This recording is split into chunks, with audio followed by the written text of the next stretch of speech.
still really, really important. Just think of the basics. When you're calm and you're relaxing, your heart rate's low. When you're stressed and you're under fight or flight or sprinting, your heart rate's high. Heart rate's a great sign of the stress your body's under. So if it's hot out, your body's under more stress than when it's cool out. There's loads of reasons why heart rate's a really important factor. We use it as one factor mixed with other factors. So on the bike, you would look at heart rate in conjunction with power. On the run, you look at heart rate with pace to judge how a training session is affecting you. Now, my theory is for all the easy training, I don't care about power or pace at all. I only care about heart rate because I'm trying to get the athlete into a low stress, high fat burning state.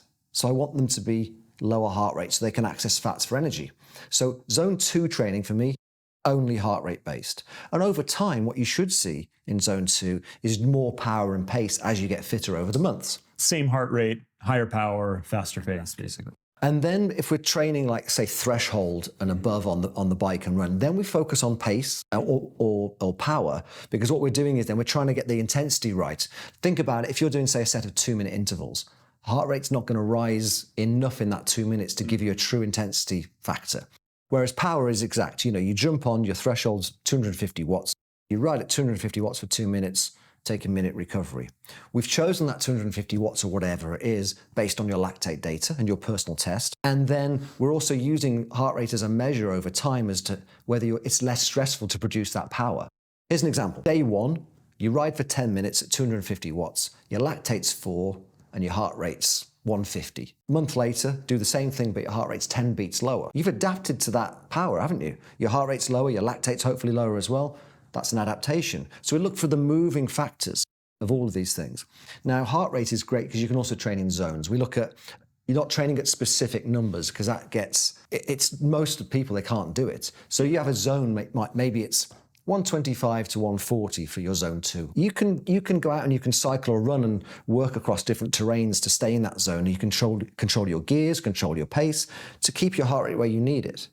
So zones are really important, and heart rate specifically I like for the total stress that your body is under at a certain intensity. Would you say that heart rate is sort of a snapshot of what your lactate might be in a world where you can't test every single training session? Absolutely, yeah. You can look at that. Well, we look at the two factors, the heart rate and power on the bike, heart rate and pace on the run, to try and give us accuracy in training. And of course, there's variations in that on a daily basis. That's why you have zones, to be able to work in zones depending on how you feel. And when you look at the two factors together, if, for example, today you're in zone 2 heart rate, but your power on the bike is zone 3, that's maybe a positive thing. You feel good, your heart rate's low, but you're producing more power.